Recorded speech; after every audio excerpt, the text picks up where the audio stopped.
I put toilet bleach on my face to get hair dye off. Pain. Pain is what I feel. Aloha everyone and welcome to Skincare with Hiram. Horror Stories Part 2! I think enough time has passed for me to process the trauma of the last time I did this video of reacting to your guys' horror stories because there were bad ones. I've been doing some meditation, some EMDR therapy to process it. But hey, you guys keep commenting batshit crazy horror stories and I just gotta see them. I can't ignore y'all. If you guys went through the trauma, then I should at least be able to read them. Let's react to your guys' crazy horror stories. Simply Rim says, Hiram, you'd be horrified if you knew what I did to my skin. Starting in my teenage years with applying clear nail polish on huge white pimples and scrubbing my face with a half lemon dipped in salt. Yes, I did that. And you would do it too for a check. See, not only did you apply clear nail polish, which is already worse than any slasher horror movie I've seen, scrubbing your face with lemon dipped in salt. Did you want to have skin? What is wrong with you? You know what, for these stories, I try to be empathetic. I try to come from a place of understanding your struggle and what you're wanting to do, but I got no empathy for you, bitch. That's like every terrible Pinterest skincare hack post I've ever seen in one hack. Whew, that one gave me chills. May I suggest a psychological evaluation? Jenna said, I'd have to say I taped garlic to my face. Were you trying to get rid of vampires? You know what, in the past I have seen hacks around garlic on the skin. If I'm being 100% honest, I don't remember at all what garlic supposedly does for the skin, but I can't say that is a hack I would recommend. Especially taping it. I can just imagine how hot you looked. If you have a picture, please send it to me and put it as your Tinder profile pic because that sounds amazing. Annabelle says, I just covered my face in lip gloss. I don't know why. I can't guess. Don't ask me, girly. I have literally no idea why you'd do that. Also, damn, you'd have to use like a lot of lip gloss. Did you go through like a whole bottle? Was this your way of like slugging? Interesting. I hope it wasn't one of those like lip plumping glosses because Jesus. Hannah says, I use Dawn dish soap. I've heard this one too many times that it no longer elicits a traumatic reaction from me. I think I'm just numb and desensitized to this one because there are many straight men who have said, if it's safe enough for baby ducks, it's safe enough for my skin. In which I would say, you're not a baby duck, so stop. There are so many good affordable cleansers out there that do not warrant the use of Dawn dish soap on your face, which I can only imagine how much dryness that causes because even when I have had to use dish soap, like when I ran out of hand soap and I wash it on my hands are dry as fuck afterwards. So I can only imagine how dry that makes your face. Also, this comment is a little bit suspicious because you say I use dish soap? Where's the past tense, mija? I need that to be a was. Pronto. Identity Crisis, mood, said, I used to use baking soda and coconut oil as a scrub every day until it broke out bad. I have no idea what the obsession is with coconut oil on the face because it is extremely comedogenic. It will break the majority of people out. Raw coconut oil is not a good ingredient for the face. I do not recommend it. I can see how baking soda kind of has its place, but again, there are great skincare products out there and I've made many videos talking about super affordable products. I literally have a video breaking down an entire skincare routine for less than $20. So go check it out and guaranteed it will not only be better for your skin than coconut oil, but probably cheaper. Zuxi said, I've used glass wipes with alcohol on my face on more than one occasion. I can't handle that you did it once and then you were like, let me do this shit again. Once was never enough. Jesus Christ. I mean, my suggestion to you would to not have your makeup wipes right next to your glass cleaning wipes because I'm gonna assume that's the only reason why that happened and that you purely used glass wipes as a mistake, right? Right? Lynn said, in my early 20s, I used carpet cleaner to clean hair dye off my neck and face. No. I need to get out of here. Why? Why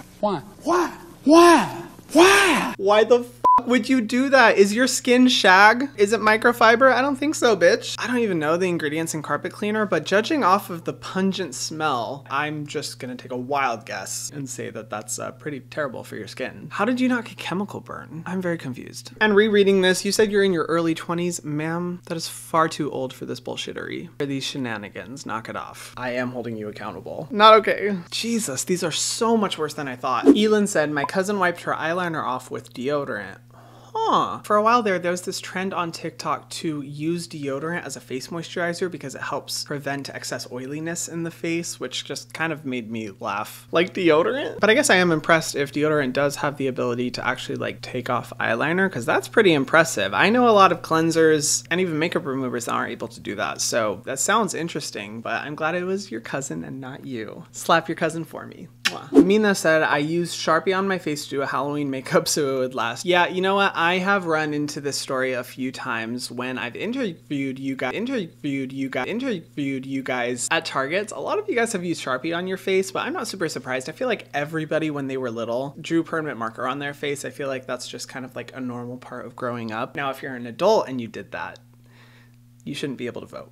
Sorry, I said it. No, but there's like great eyeliners out there, face paint. Just please use something designated for your face. Bloody Knight said, I put hair conditioner on my face because I thought it was moisturizer. You know what? This is probably the most tame horror story I've ever heard. I mean, here's the thing. Hair conditioner does have the potential to break your skin out, which is why I always recommend if you cleanse your face in the shower, cleanse as the very last step and try not to get any hair product onto your forehead. But at the end of the day, it is still formulated for your hair. So there's only like so much irritation and damage it could do to your skin, and conditioners tend to be a lot more gentle just because they have more hydrating, nourishing, moisturizing ingredients, so you could do a lot worse. Don't do worse. But congratulations, my friend, you have the least scary story on here. One time I put hair removal cream on my eyebrows and it specifically said not for the face. My skin bled and swelled up to a point my eyes closed. Ooh, that is so bad. You guys, any type of like hair bleaching, hair removal product, always patch test, because let me tell you a story from me. One of my first skincare horror stories. You know, when I was a teenager and I was trying to grow out body hair, I absolutely hated it. So I was like trying to figure out how to get rid of my body hair, and I decided that, you know, using Nair would be a good idea, but I didn't know what the hell patch testing was. I didn't even know what skincare was then. And I applied the Nair all over my body. It removed some of the hair. I washed off afterwards and then went to school. But in the middle of the school day, I started getting an insane fever. My entire body felt like it was on fire. I was like aggressively sweating. My vision was getting all weird. And when I looked at my skin, it was hives, swollen, just redness all over. And it kind of worked out in my favor because I was able to go home from school early, but not something enjoyable. And for some people, I've seen so many TikToks of people trying to bleach their eyebrows and then their face ends up swelling into like an egg shape and they have to spend a few days in the hospital. So always patch test. Be very, very careful when it comes to stuff like that because it's always better to be safe than sorry. I'm so sorry that happened to you. Izzy said tea tree oil with no carrier oil survivor. Hey, you and me, bitch. I know we're not the only ones who've experienced it. Comment down below if you have gone through this as well. But another skincare horror story from me. Wow, I didn't expect to be sharing so much of my own trauma. I feel like this is like a group circle therapy session. When I first got into skincare, my ex recommended that I use tea tree oil on my face to get rid of some breakouts I had. And I was like, okay, great. I went out and bought a bottle about this big of tea tree oil, and you know the droppers? It was either 2 or 3 full droppers to my entire face. Stupidly. Oh yeah, within 5 minutes, my skin was on fire. I could not use any products on my face afterwards because it was so red and burning and stinging. It was not a fun experience. So Izzy, I feel your pain, man. We are survivors. Glitch says, I put toilet bleach on my face to get hair dye off. What? How out of everything that you own in a home, you looked at that toilet bleach and you were like, I see you. Stop looking at me like that, dude. Toilet bleach, really, bitch? I mean, I'm not necessarily one to judge. I did have a point in time where I put acetone on my face to get hair dye off, but we're not going to talk about that. I've already shared that before, but toilet bleach? Oh my god.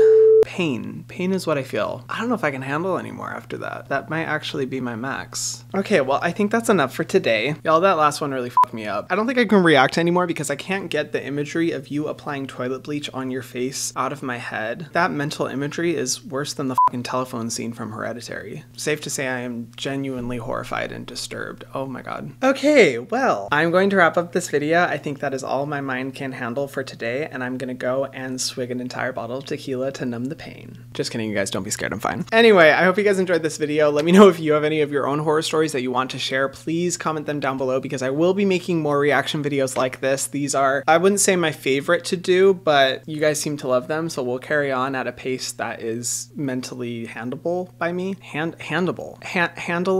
Sorry, I'm a college dropout. Anyway, I don't know what I'm saying. If you haven't already, please be sure to subscribe to my channel and hit the notification bell so that you can see my videos every single week, and I will see you guys in the next video. Mwah.